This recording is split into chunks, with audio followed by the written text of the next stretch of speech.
This flurry of mini-scenes continues now as the episode builds momentum with the Pre-Mor transport dropping into Ferrix's atmosphere.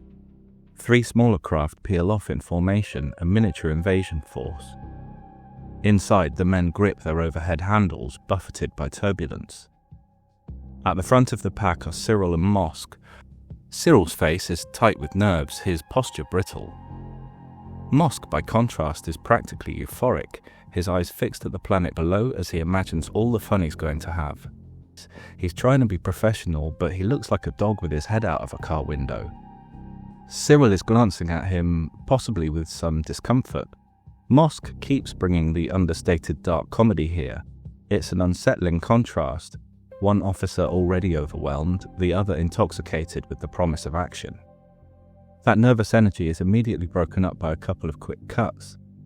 On Ferrix, we catch only a glimpse of B2 trundling along before a passing transport blocks the shot and the edit cuts away, a fragment of calm before the tension spikes again. The cut to Kenari gives us a very different B2.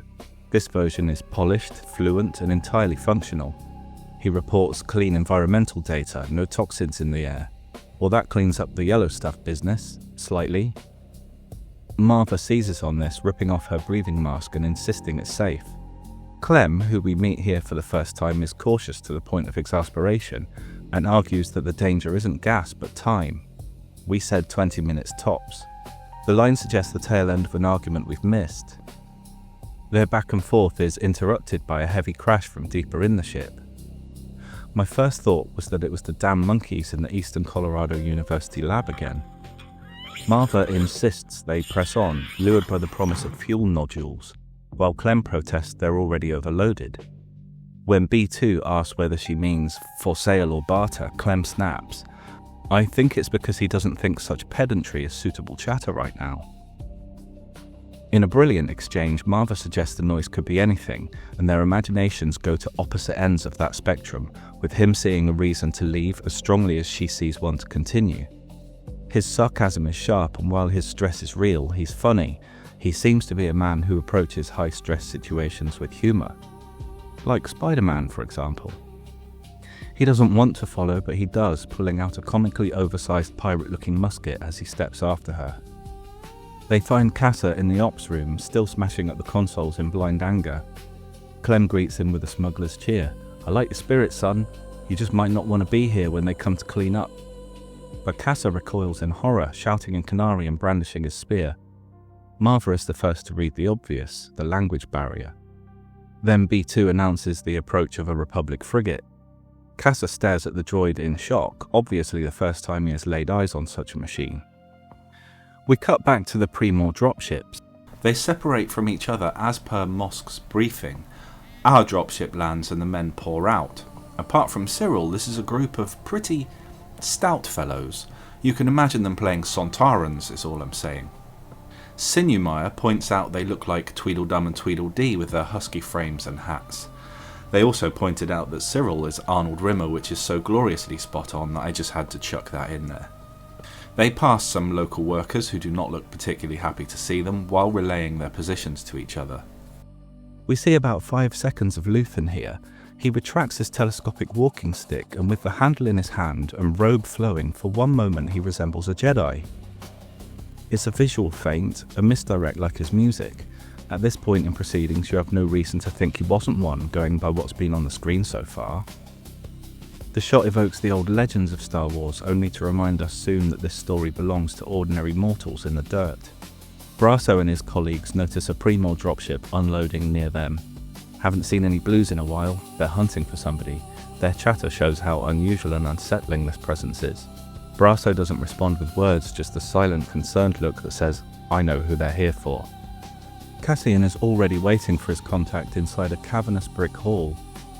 It's an unsettling building, long rows of columns with heavy winches at their bases, chains running upward to the ceiling, where enormous blocks of metal are suspended. These are too uniform to be scrap, they're almost certainly counterweights, moulds, or dies, remnants of Ferrix's shipbreaking economy. Kiln lids? Something like that. Storing them aloft makes sense in industrial terms, clear the floor, prevent corrosion, leave the pieces ready to be lowered for use. But in their abandoned state they look ominous, like a room frozen mid-motion. The symbolism is unmistakable. Cassian is literally negotiating his future beneath tons of suspended danger. Every chain taut, every block threatening to fall. The hall works both as credible Ferrix industrial history and as a metaphor for the pressure about to crash down on Cassian. In the past, Clem, rattled now, calculates they have 9 minutes to get back to the hauler. He argues they should leave the boy. Maarva refuses outright. Clem insists to let him run, but Maarva has already sized up the situation. A Republic officer is dead. The frigate overhead will make it, in her words, open season on Kenari the minute it lands. To her, leaving Kassa means condemning him to certain death. Let's just take a second to appreciate the fact that Cassian's friends in the hunting party were undoubtedly tracked down and taken out. And for all we know, they followed the trail back to camp and polished off the little ones, including Cassian's sister too. I'm imagining they put out a call for volunteers in the crew, and the Mosk types jumped at the opportunity. Would the little cherubs have lasted more than a few weeks without the support of the bigger kids? Damn. Anyway, the argument escalates between the Andors. Clem sees disaster for them all if they linger. Maarva sees disaster for the boy if they leave. She overrules him completely, snapping "Shut up, Clem," before ordering B2 to fetch the Drowser. Clem tries to stop her, warning she needs to think about this.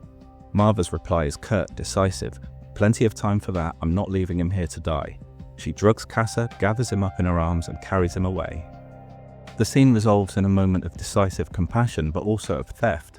For Kassa, this is the first of many times he will have little agency in his fate. He entered the ship on his own terms, but he leaves it unconscious, carried off by strangers who claim to be saving him. Whether this is rescue or abduction is deliberately left unresolved. We see Bix again using domestic chores as spycraft, smoothly getting Tim out of her hair. But at this point in time, it's not really clear why she needs him out of the way. The raid on Ferrix next moves from theatre to intimacy, with Syril arriving at Maarva's door. He announces, formally, we have a warrant for Cassian Andor, the language of law on his lips as he shoves past an old woman into her own home. The mask of legitimacy slips immediately. What follows isn't procedure but violation. Inside, the house is overturned. Men ransack Cassian's room while Syril confronts Maarva directly. Now, of course, they don't think they'll find Cassian there. They probably aren't expecting to find any clues to his location either, but that's not really what they're doing. They're tossing the place. Classic authoritarian tactics. They have to at least pretend they're looking for something, but this is basically an excuse to kick the crap out of Maarva's home, to upset and destabilize her. This looks like a pretty competent tossing of the place to me, but it did make me think of my favourite sci-fi depiction.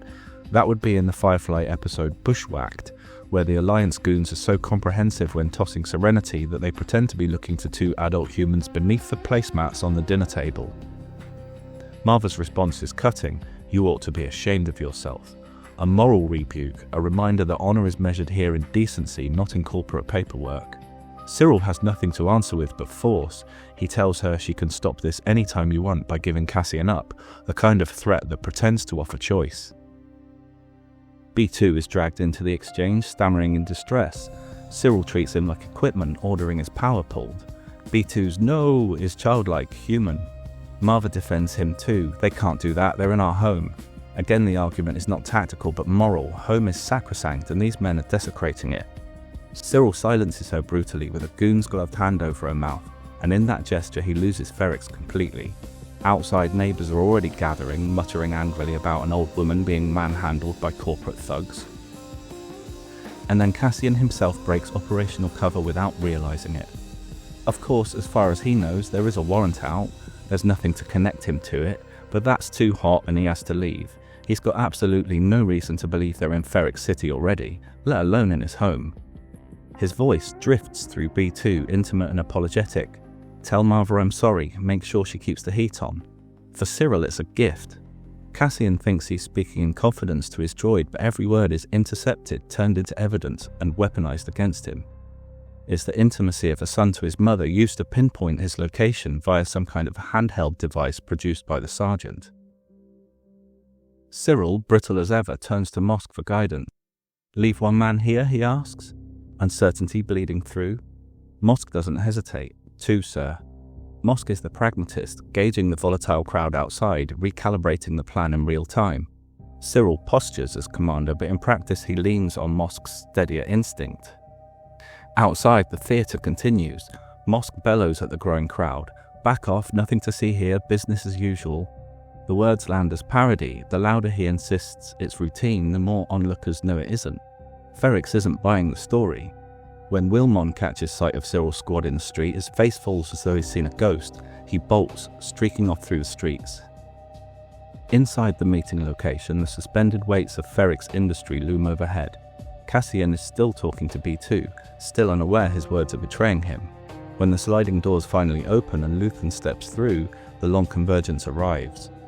Syril closes in on his arc whale, the town closes in around Syril, and Cassian meets the man who will alter the course of his life. When Cassian answers the question, "Are you alone?" with "I am," he's giving 3 answers at once.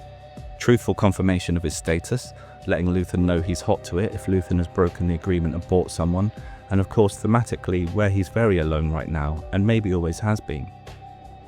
I have to make a quick general point about Mosk before moving back to him. I've meant to say this since his first appearance and keep forgetting. It's about his name. Sure, it's militaristic, Slavic possibly, and hard, but I think there's something else.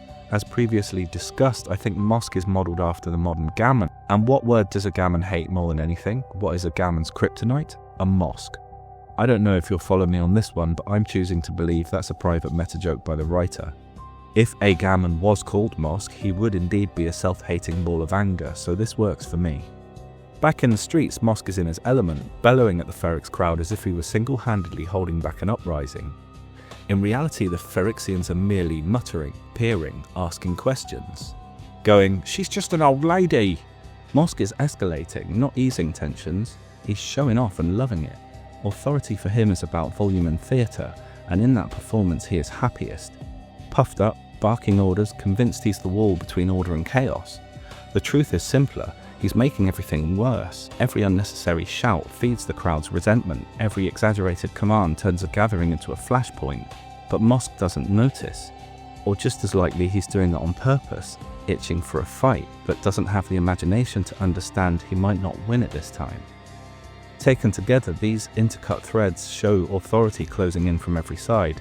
Pre-Mor squads descending on Ferrix, a Republic frigate looming over Kenari, and Cassian waiting under the weight of his own city's abandoned machinery. In each strand, time is running out, choice is narrow, and survival comes at the cost of trust, loyalty, or freedom. For young Kassa, survival means being carried off against his will. For adult Cassian, it means standing in a hall where everything is poised to collapse.